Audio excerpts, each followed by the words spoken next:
Hoy personajes como Adrián Marcelo o Franco Escamilla lideran el entretenimiento de una parte muy específica de la población, aquella que le aburre lo convencional del contenido y quiere escuchar y ver a alguien que rompa con las reglas y muestre lo que él quiera. Ser irreverente se ha vuelto en un estándar para algunos de estos personajes que dependen enteramente de decir y hacer estupideces funables delante de una cámara. Pero cuando esto se vuelve la regla ya no es impresionante, lo que nos hace voltear atrás y preguntarnos quién fue el primero en hacer esto. Pensaremos que algún personaje como el Wherever Tomorrow que pertenecía a YouTube, pues al final esta plataforma te permite autogestionarte sin ningún filtro, pero la verdad es que hay un personaje aún más antiguo e importante para el mundo del entretenimiento moderno, y como no, estamos hablando de Facundo, el que muchos consideran que fue el primer youtuber. Hoy vamos a ver cómo es que este personaje logró escalar en la escalera de poder de Televisa, cómo logró tener uno de los programas más importantes de la época moderna de la televisión, y sobre todo, cómo es que hizo funcionar un formato tan innovador dentro de la televisión.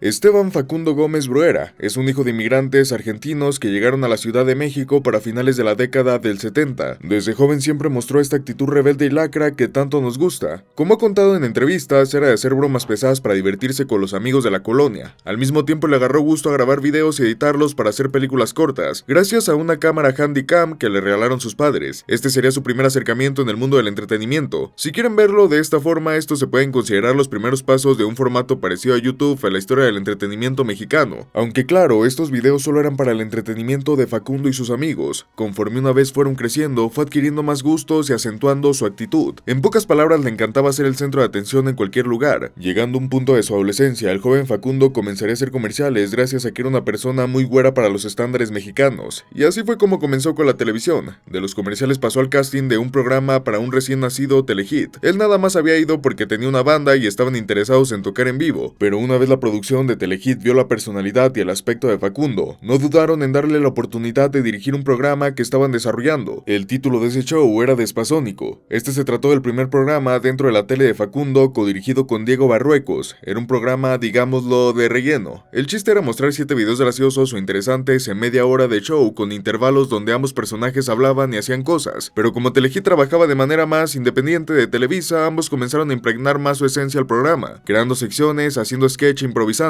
Poco a poco los videos se volvieron secundarios, pues Facundo amaba hacer estupideces delante de una cámara, así que hizo eso el eje central del programa. Despasónico fue muy querido entre la audiencia, al igual que la actitud de ambos comentaristas, pero más la del güero. Eso fue lo que mantuvo al programa durante más de 2 años, siendo su transmisión desde 1998 hasta el 2000. Para el nuevo milenio, Telehit estaba atravesando por un proceso de cambio debido a su creciente popularidad. En un inicio se trataba de un espacio alterno para hacerle competencia a MTV y acaparar la audiencia adolescente, cosa que resultó, pero ahora necesitaban un mayor poder de producción y programas nuevos que le dieran un aire fresco al canal. Entre ellos estaba un proyecto enfocado al ámbito musical, algo que fuese la contraparte de todos estos shows juveniles que entrevistaban estrellas del rock en MTV. Después de plantear el proyecto, se consumó con la participación de Facundo. A los productores les había gustado mucho su trabajo en Despasónico, esa habilidad para actuar con naturalidad, sus expresiones y cómo es que podía llegar a improvisar si la situación lo ameritaba. Ay, que era güero, ¿verdad? Parece chiste, pero hasta el mismo Facundo lo admite. Si no fuese por su tono de piel y su cabello rubio, posiblemente no hubiese triunfado en la tele. Y es que ustedes pueden ver todos los programas de la época, pero no había ningún otro personaje como Facundo en la historia de la televisión mexicana. Tanto su aspecto como su persona llamaron la atención del público, sea que lo odiaras o lo amaras. Estaba claro que no dejaba indiferente a nadie. Así fue como terminó dirigiendo Toma Libre, un programa enfocado en la industria de la música que se basaba mayormente en las entrevistas a artistas, y lo más interesante es que no solo eran músicos y bandas en español. Y qué decir del show, creo que fue el lugar donde ese Facundo que veíamos algo tieso delante de la cámara terminó de forjarse como un personaje más activo. Con la libertad de ser el conductor podía pasarse de lo que la televisión tenía establecido, hacer comentarios más atrevidos y tener dinámicas más picantes. Las malas palabras, los momentos calientes y alguno que otro descuido eran normales dentro del programa. Era difícil no mirar esto y sentir morbo por ver qué era lo que tenía que decir el conductor, y este fue el punto donde Facundo comenzó a estirar más y más la liga de lo que podía hacer y decir en televisión. Tras 2 años de emisión, Toma Libre encontró su fin en 2003. Como cuenta Facundo, esta fue una noticia inesperada y le hubiese pegado bastante si no fuese porque esta decisión era para que Facundo por cuenta propia creara un nuevo programa. Ya no era un productor que decidió invitarlo, o un directivo, sino que le dieron la oportunidad de su vida a este chavo de 20 y tantos años de poder crear su propio programa de televisión sin ningún control creativo. Creo que pocos nos hacemos la idea de qué tan complicado es esto. Ni Eugenio Derbez, que estuvo toda la vida dentro de las producciones de Televisa, le permitieron tener un programa totalmente bajo su mando hasta la llegada de XH Derbez. El hecho de que Facundo se le presentara esta oportunidad es porque todo lo que tocaba lo convertía en oro. Un año de ausencia fue lo que vivió el público mexicano cuando se transmitió el último capítulo de Toma Libre. Muchos pensarían que se acabarían las ideas, que la irreverencia y el humor pasaría de moda, haciendo que poco a poco la gente se olvidara de ese chavo que salía en la tele, así como otras tantas estrellas más. Pero con Facundo fue diferente, ya que nos entregó el programa que marcaría no solo su carrera, no solo su vida, sino todo el mundo del entretenimiento mexicano hasta la fecha. Estamos hablando de Incógnito. Estrenado en 2005, este fue un hito dentro de la televisión abierta del nuevo milenio. El programa en sí no tenía una temática fija ni algo que pudiéramos denominar como una fórmula, mientras otros shows tenían una base de sketch como Lora Pico, de secciones como Al Extremo, o de reportaje como los canales de noticias. Incógnito era un revoltijo de todo esto. El chiste del programa era tener una idea o una temática cada semana de algo curioso que a la gente le interesara saber más. Por poner un ejemplo, el primer episodio se trató de la gravedad cero, y Facundo se subió a uno de esos aviones para experimentar la gravedad cero. Hoy en día parece algo totalmente irrelevante, pues gracias a internet y redes sociales ya hasta podemos ver el día a día de un astronauta en el espacio, pero para ese momento no teníamos ni idea de que algo así podía existir, y el hecho de poder verlo en televisión resultaba algo insólito. Pero tampoco se trataba de siempre mostrar cosas ajenas a la cotidianidad del mexicano, pues creo que los mejores episodios y los mejores momentos salen de temas comunes, cosas como la infidelidad, los luchadores, estafas, crueldad animal, panteones, travestis, brujerías, son temas que están presentes en nuestra sociedad y con los cuales convivimos todo el tiempo. Es curioso cómo es que hay todo un mundo detrás de esas cosas que damos por sentado y que resultan ser muy llamativas para hacerle un reportaje. Pero claro, ¿qué televisora o qué noticiero se interesarían en hacer un reportaje serio de algo tan mundano? Esa era la esencia de Incógnito, que sin importar qué tan vago o burdo fuese el tema, se tomaba el tiempo de indagarlo para exponerlo al público. Había cosas muy tontas que servían para reírnos un rato, como cuando unas travestis casi nos asaltan a Facundo, pero también había temas de sumo interés para el mexicano y que poca exposición tenían en la televisión o en la sociedad en general, como la vendimia de niños, los embarazos adolescentes, los niños de la calle o los inmigrantes que cruzaban la frontera. Son cosas incómodas de nuestra sociedad y que Facundo veía en ellas una oportunidad para crear contenido, porque vuelvo a recalcar, nadie estaba hablando de eso. ¿Le suena de algo este tipo de contenido? Pues obvio que sí, ya que se trata de la fórmula de YouTube. Lo que hace Facundo a mediados de la década de los 2000 no es muy diferente a los documentales que hace Yulai o el Iztaparrastra. Tomar temas cotidianos con los que convivimos día a día, pero que nunca les prestamos atención. Claro que Yulai de vez en cuando se avienta documentales que muestran realidades muy crudas, pero se entiende que es la misma fórmula. Literalmente Facundo hacía toda esta chamba antes de que tan siquiera existiera YouTube. Y lo más raro es que lo hizo funcionar en televisión. Cuando de repente vemos cosas como programas dirigidos por algún youtuber o influencer, sabemos que eso no va a salir muy bien. No puedes trasladar el carisma que se tiene delante de un monitor a la televisión, y por lo mismo se entiende que el formato de un video de YouTube, de ver a alguien haciendo cosas en la calle, no funcionaría del todo. La gente tiene la impresión de que están pagando por ese contenido y necesitan algo más producido, algo que valga la pena, pero en el caso de Facundo no era así, pues las calles de la Ciudad de México y hasta del mundo eran su escenario sin importar qué tan barato o qué tan zarra se viera el programa. Era buenísimo el público que estaba hambriento de algo diferente, de algo que no tuviera toda la seriedad y los lineamientos comunes del resto de shows. Incógnito representaba todo eso, por eso es que este programa es tan importante. Sin quererlo o saberlo, sentó las bases para la creación de contenido dentro del internet mexicano, porque Incógnito no solo eran reportajes. Un transeúnte, Los Volados, Buscar y Destruir, Confesiones en Pijama, fueron otras secciones del programa que marcaron la historia del mismo. Aparte del tema principal, Facundo salía a hacer otras actividades para rellenar los espacios que dejaba y aquí sí se pasaba, porque sabía todo lo que Facundo sabía hacer bien, y decir estupideces delante de una cámara. Simplemente el tipo impregnó de personalidad el programa al no depender solo de los reportajes. Estas secciones entraron a escuela para aquellos que quisieron hacer sketches e improvisación de bajo presupuesto, pero creo que no hubo segmento que haya marcado tanto el programa como como lo fue Mi papá es un duende. Facundo cuenta que la idea surgió de una junta creativa, donde Pepe Espinosa, un colaborador de toda la vida de Facundo, vio como un papá borracho casi se agarra a golpes con otro porque le estaba hablando mal a su mujer. Tomaron la idea para hacer el personaje y después de desechar la idea de usar una botarga de Barney el dinosaurio, se toparon con la legendaria cabeza de Jaime Duende. Casi de inmediato el personaje estaba completo, y si bien el chiste era que solo apareciera en un episodio para mostrar cómo se hacía una novela, porque de eso se trató el capítulo donde apareció Jaime Duende, gustó tanto que lo hicieron una sección recurrente y creo que todos sabemos lo funable que es Jaime Duende. Representaba todos los antivalores con los que nosotros como mexicanos siempre estamos en constante contacto. El alcoholismo, la misoginia, el sexismo y todo absolutamente lo malo que hay en la vida era Jaime Duende. Por eso es que nos gusta tanto, es literalmente una parodia de alguien que conocemos, porque lejos de fomentar estas conductas, la sección buscaba satirizarlas. Al ser tan provocador y tan falto de tacto, se convirtió en la sección más popular del programa, tanto que hasta su legado sigue vigente.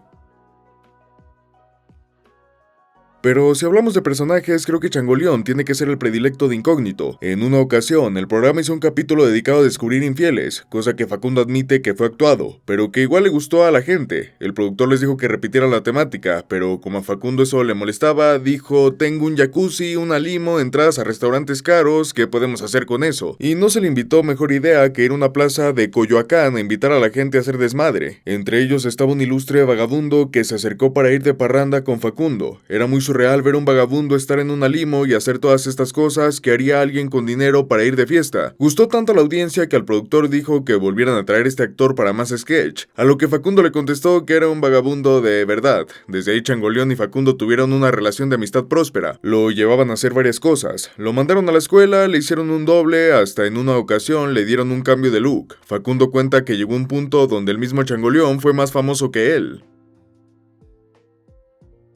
Y como si no fuera poco, el programa tuvo múltiples problemas con la ley. Facundo cuenta que el abogado que se encargaba de resolver los casos y los desastres de sus episodios lo odiaba, porque siempre se metía en problemas. Hubo varias ocasiones donde lo tuvo que sacar de la cárcel y pagar multas por desorden público. Era normal, sabiendo de quién estamos hablando, pero creo que no hubo mejor anécdota que la vez que se zafó de la cárcel cubana queriendo hacer un reportaje en el país. Facundo y su equipo entraron como turistas, pues no querían que el gobierno lo restringiera. Llegando a un punto, lo detuvieron a todos y los metieron a la cárcel. Si se enteraban de que venían de una televisora, la sentencia mínima era de 20 años en prisión. Por suerte Facundo supo inventarse toda una historia de que eran estudiantes y otras cosas. Después de un intenso interrogatorio logró salir de la isla, cosa que no cualquiera puede hacer. Otro momento icónico fue el de la niña del panteón. Hasta la fecha este metraje se dice que es de las pocas evidencias de actividad paranormal real que existen. En una ocasión, Facundo se adentró a un panteón a la 1 de la mañana y escuchó un llanto. Él pensaba que era un gato, pero en un punto vio una silueta. Él seguía pensando que era un gato porque no veía nada, a menos que fuese por la pantalla de la cámara, para acto seguido preguntar que qué estaba haciendo ahí. La que parecía ser una niña le devolvió la mirada a Facundo. Cuenta que él piensa que fue una broma de alguien, pero no pudo ser de la producción porque no tenía la intención de grabar ahí, aunque la verdad no podemos descartar que alguna chica ocultista se haya metido a hacer cosas en el panteón. No es la primera vez que pasa. Así fueron 3 años del que muchos consideran como el mejor programa del bloque nocturno de Canal 5 y hasta de la televisión mexicana, pero los problemas no tardaron en venir, ya que Incógnito era un show muy irreverente y problemático para Televisa. Claro que era el más exitoso, pero de todas formas las cosas que mostraba y que hacía Facundo al aire incomodaban a muchas marcas que se publicitaban en el canal. Facundo no dio nombres, pero es evidente que Bimbo fue el que metió presión para que aligeraran el programa, como cuentan varias ocasiones. Jaime Duende apenas duró más de un año porque la empresa amenazó con irse si no seguían una serie de reglas con el personaje, así que mejor optaron por quitarlo y para 2008 llegó a las oficinas de Televisa una carta a favor de lo mejor, un organismo que buscaba cuidar el contenido que se transmite en México y que sea apto para todos. Obviamente Incógnito iba en contra de todo lo que luchaba este organismo, y que progresivamente fueron tanto los problemas para Televisa que no tuvieron más opción. Incógnito tenía que irse. Con esto también se rompió la relación Facundo-Televisa, ya que la empresa estaba abogando más por sus intereses que por Facundo. Así fue como concluyó una época.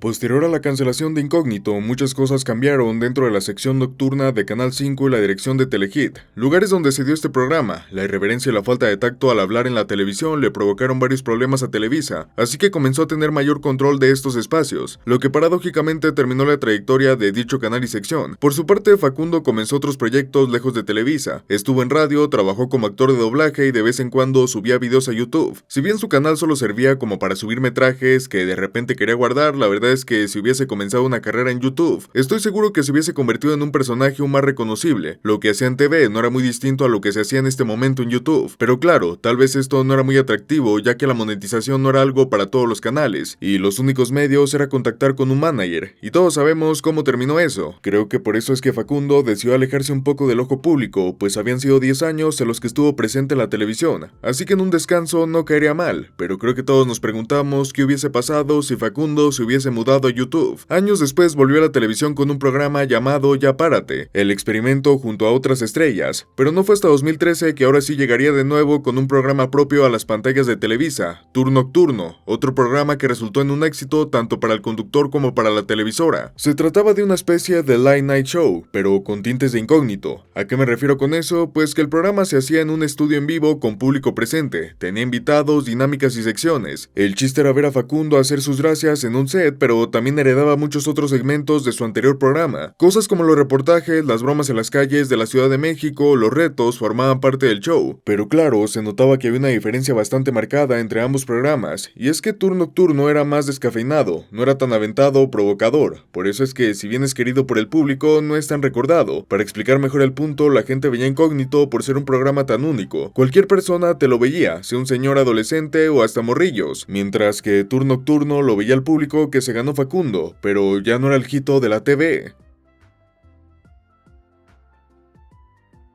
Y así culminó la carrera de Facundo. Por lo menos dentro de la televisión, la verdad es que no le ha ido mal, ya que sigue siendo un personaje vigente en la cultura popular, ya sea por sus actitudes de chavorruco o por sus otros proyectos. Actualmente sigue muy activo en su canal de YouTube, donde sube vlogs y fragmentos de su vida. Poco a poco se fue alejando de esa actitud tan provocadora, pero aún con eso ese recuerdo sigue vigente. Creo que ni él es consciente de todo lo que provocó en el entretenimiento mexicano, y tal vez ni le interesa, pues su personalidad nunca buscó dejar una huella, solo era un tipo desmadroso que le gustaba hacer reír a la gente y hacer cosas cagadas.